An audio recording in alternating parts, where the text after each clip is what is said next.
Starting preschool is such an exciting time, and as an experienced mom with 3 boys that have completed it and 1 that's going through it, I think I have some things to share with you. I want to start with the warnings and then share some curriculum, some things that are better than curriculum, and at the end I want to bring in my little one to show you some resources that we are using.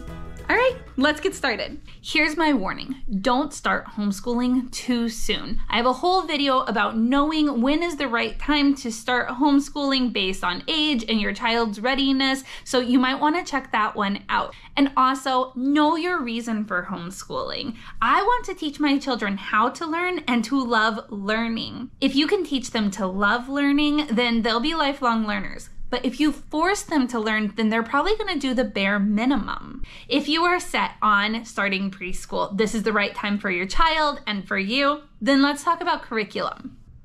Whenever we start a new grade level, I like to go to this book, Home Learning Year by Year. Each chapter is devoted to a different grade and tells you what your student needs to know for that level. Let me read to you what the author has to say about preschool in chapter 1. I have to admit that we used no curriculum at all when our kids were toddlers. And furthermore, never dreamed of doing such a thing. We didn't need one. For all children, phenomenal amounts of learning take place in the course of daily living, and never more so than in their very early years. If you don't believe this author, let me show you what curriculum looks like. This is from Rebecca, a published education system, and these are their language enrichment cards that you can purchase for an amount of money to teach your children, where is the red ball? Where is the red ball? The answer's the bottom. Where is the red ball?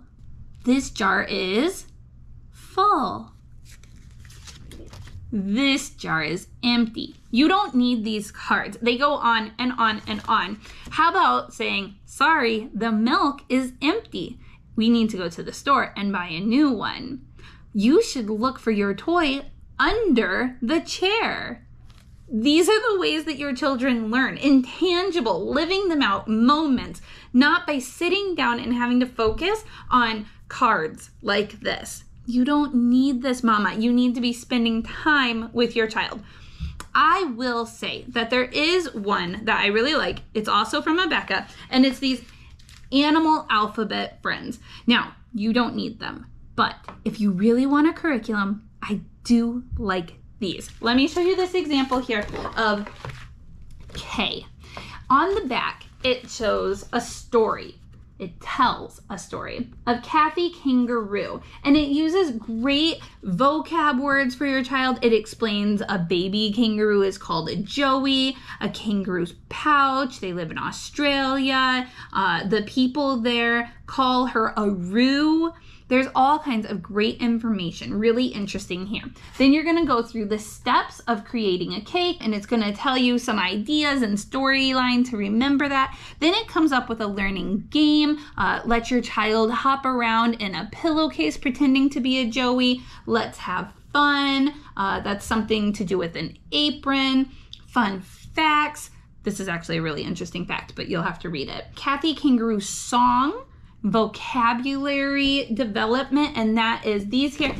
Besides numbers, this is all that your child needs. This will take them 10-15 minutes, which is about all the time that they should be spending learning at their age. I think you're gonna be really hard pressed to find an experienced mom who would recommend preschool. Yeah, preschool. Moms that have a lot of kids don't typically start a preschool curriculum. They let their kids join in with what they're already doing. They speak to their child as if their child is an intelligent human being, and they challenge them to be able to participate in everyday life experiences. All right, let me show you something that is better than curriculum.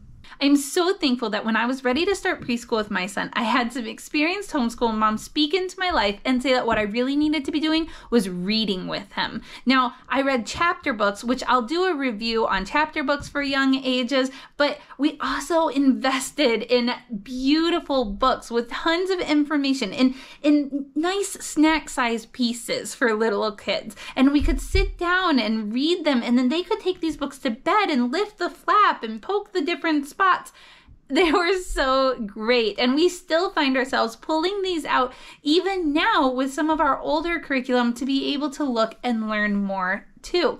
And so I will link these down below so that you can take better looks at some of the books that I decided to invest in, and these are ones that I would recommend as well. But I also want to share with you that besides using these devotional books, we also just read the story with our child. Now, this is actually our whole family reads it together. This is like an abridged version of the Bible. It takes out some of the repeats, the genealogies, and it is chronological. It's more like a novel. We read it with our whole family. And yeah, my then 3-year-old, now 4-year-old, sits through this. And he's now heard the Bible, Genesis through Revelation, right here. And this has just been really good. You don't have to dumb down the things that you are saying to your children. They really get it. Just take time to invest and share with them. All right, now, let me show you some of the resources that we are using. And I'm going to ask my son to come show you some of his favorite things too. This is Oaken, and he's my 4-year-old, and he's not about to let his brothers get smart without him. And so he will often ask to do schoolwork or just need something to keep his hands busy while his older brothers are doing school. So these are some of the resources that we use. We have, what are these? Number blocks. Number blocks, and they come apart and snap back together, and we can count them and regroup them. The beautiful thing is that you're going to use these for years and years with math too. And there's the number block show that we really like, but we'll have to talk about educational shows another time. What about this game? Well, I like playing it, so we have to sort them out, and whoever gets the most wins. What's the same on this card? Key. So then he would get that card, and then we would keep going and flip over the next one. And this is a really good just mind waker upper, because that's what we're doing, is exercising our brains, right? Yeah. Yeah. Then we have our Counting bears. You love counting bears. I think this is probably what you do more than anything else. Yeah. And so you've got cups, and you can sort the different bears, and you can work with these tongs to do things. I like doing this one.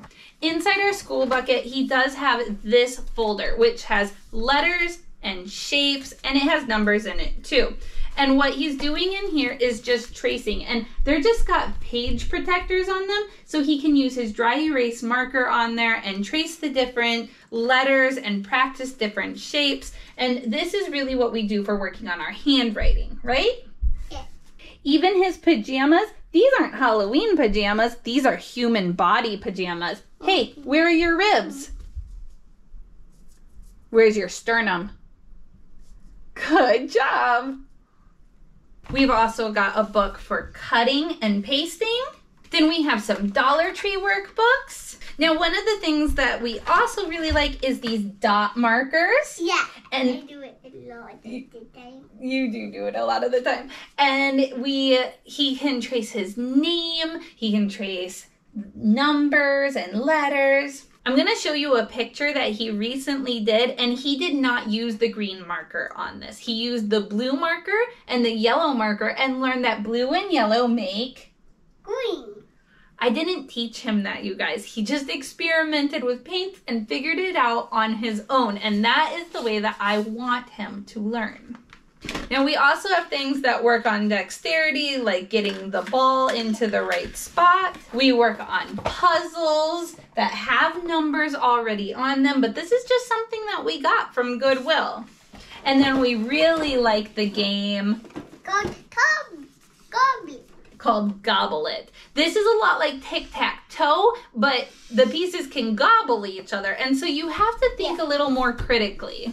So over the years, I have found all these different resources through swap shops, on sale at yard sales, Goodwill, thrift stores. It's not something that I just went out and purchased. You can do that if that's in your budget, or you just keep your eye out and use the things that are around you. You can use dice and cards to learn. It really doesn't take a lot of money, so it can fit any budget, which I have a video that you can go check out on how much does homeschooling cost. And don't forget about that video on when to start homeschooling. You can click on it here. Thanks so much for joining, guys. Bye-bye.